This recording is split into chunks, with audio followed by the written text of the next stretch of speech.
ఊరంటే అనుబంధం, ఊరంటే ఆప్యాయత, కష్టం వస్తే ఒకరికొకరు తోడుండే మనుషులు. కానీ ఇప్పుడు పరిస్థితి మారుతోందా? 5 ఏళ్లకోసారి వచ్చే ఎన్నికలు తరాల తరబడి ఉన్న బంధాలను తెంచేస్తున్నాయా అంటే అవుననే అనిపిస్తోంది. పలు జిల్లాల్లో సర్పంచ్ ఎన్నికలు ముగిసిన పల్లెల్లో పగలు మాత్రం చల్లారటం లేదు.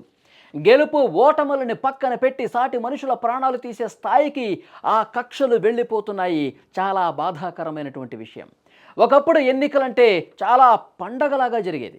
ఒక పండగ వాతావరణంలో ఉల్లాసంగా, ఉత్సాహంగా ఊళ్ళల్లో ఎలక్షన్స్ జరిగేవి. కానీ ఫలితాలు వచ్చినటువంటి సాయంత్రానికి గెలిచినోడు, ఓడినోడు కలిసి రచ్చబండ దగ్గర కూర్చునేవాళ్ళు. ఇప్పుడు సీన్ అట్లా లేదు, పూర్తిగా మారిపోయింది. నాకే ఓటు వేయలేదు, నా పార్టీకే ఎదురు తిరిగాడు అనే కక్ష పెరిగిపోతోంది. పగ పెంచుకుంటున్నారు. మనుషుల మధ్య అగాధం పెరిగిపోతోంది.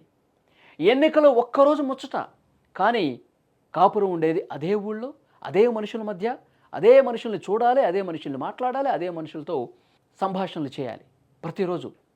రేపొద్దున కష్టం వస్తే పలకరించేది పక్కింటోడే, కానీ జెండా పట్టుకున్న లీడర్ కాదు అన్న చిన్న లాజిక్ని ఇక్కడ చాలామంది మర్చిపోతున్నారు. తాత్కాలిక ఆవేశం కోసం దాడులు చేసుకుంటూ పోతున్నారు. మిగిలేది పోలీసు కేసులు, కోర్టుల చుట్టూ తిరిగే బతుకులు మాత్రమే అని చెప్పి ఇక్కడ వాళ్ళకు అర్థం కాని విషయంగా కనిపిస్తోంది. ఈ కక్షలు ఎంత ప్రమాదకరంగా మారుతున్నాయంటే కామారెడ్డి జిల్లాలో సోమరిపేట ఘటనే దీనికి ఒక ఉదాహరణగా నిలిచింది. అక్కడ జరిగింది రాజకీయ గొడవ మాత్రమే కాదు, మానవత్వం మసకబారినటువంటి ఘటన.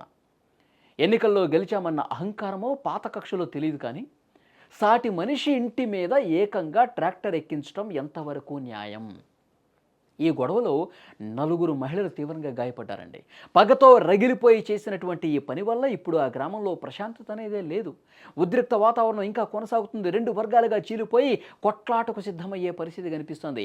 అటువైపు నుంచి ఎవరన్నా కనిపిస్తే ఇటువైపు నుంచి దాడి చేయడానికి సిద్ధంగా ఉన్నటువంటి ఈ విధంగా 2 వర్గాలుగా విడిపోయి, 2 వర్గాలుగా చీలిపోయి ఎప్పుడు ఎక్కడ ఉద్రిక్త పరిస్థితి ఏర్పడుతుంది, ఎక్కడ తలలు పగలు కొట్టుకుంటారు, ఎక్కడ ఇంత ఒక యుద్ధ వాతావరణం కనిపిస్తుందని చెప్పి భయం గుప్పిట్లో కనిపిస్తుంది ఆ గ్రామం ప్రస్తుతం.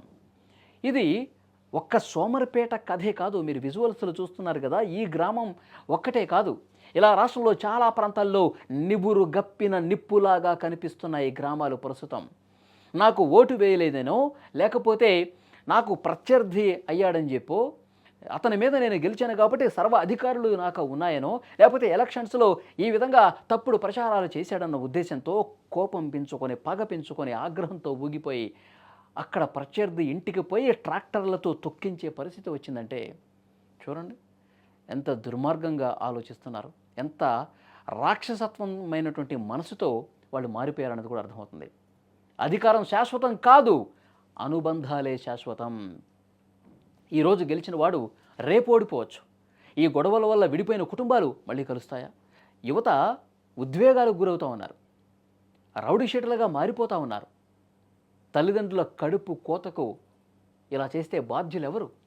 గెలిచిన వాళ్ళు అందరినీ కలుపుకొని పోవాలి కదా, ఓడిన వాళ్ళు ప్రజా తీర్పుని గౌరవించాలి కదా. పచ్చని పల్లెల్లో ఫ్యాక్షన్ విషం చిమ్మితే నష్టపోయేది అంతిమంగా మనమే. కక్షలు లేని ఊరే అభివృద్ధికి అసలైన చిరునామా. ఒక్కసారి వీళ్ళందరూ కూడా ఆలోచన చేయాల్సినటువంటి అవసరం ఉంది. స్క్రీన్ మీద ఆ ఉద్రిక్త పరిస్థితులు నెలకొన్నటువంటి గ్రామ దృశ్యాలు మీరు చూస్తూ ఉన్నారు. ట్రాక్టర్తో ఆ ప్రత్యర్థి ఇంటికి పోయి ఈ గెలిచినట్టు సర్పంచ్ అభ్యర్థి ఎవరైతే ఉన్నారో అతని సోదరుడు డైరెక్ట్గా ఆ ప్రత్యర్థి ఇంటికి పోయి అక్కడ కూర్చున్నటువంటి వ్యక్తుల మీద, మహిళల మీద ఒక్కసారిగా ట్రాక్టర్ పోనించడం వల్ల 4 మహిళలు, ఒక చిన్న బాబు కూడా ఉన్నాడు.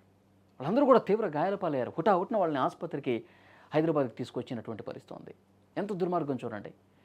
మళ్ళీ ఆ ట్రాక్టర్తో ఢీ కొట్టిన వ్యక్తి ఏమంటాడు, నేను వ్యవసాయ పనులకు వెళ్తుంటే అది పూర్తిగా అదుపు తప్పింది, ఆ విధంగా పోయింది. అదుపు తప్పి నీ ప్రత్యర్థి ఇంటి మీద, ఎవరైతే సర్పంచ్ అభ్యర్థిగా నీ మీద పోటీకి దిగాడో ఆ ఇంటి మీదకే వెళుతుందా, ఆ మహిళల మీదకే వెళుతుందా?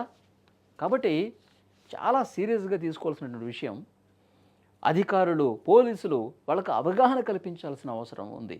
గ్రామాల్లో ప్రస్తుతం పరిస్థితులు ఇవే కనిపిస్తున్నాయి. ఉద్వేగాలకు గురైపోతూ ఉన్నారు. నావాడు కాదు, నా పార్టీ కాదు, నా మనిషి కాదు, నాకు ఓటు వేయలేదు, ఇలాంటి ఆలోచనలతో, ఇలాంటి ఉద్దేశాలతో మైండ్లో పెట్టుకుని పగ పెంచుకొని, కక్ష పెంచుకొని ఈ విధంగా రాక్షసుల్లా తయారవుతున్నారు. ఈ వీడియో చూసిన తర్వాత మీకేమనిపిస్తుంది? గ్రామాల్లో ఇలాంటి ఉద్రిక్త పరిస్థితులు నెలకొన్నటువంటి కనిపిస్తుంది. కాబట్టి దీని మీద మీరేమైనా చెప్పదలుచుకుంటే కామెంట్ బాక్స్లో తెలియజేయండి.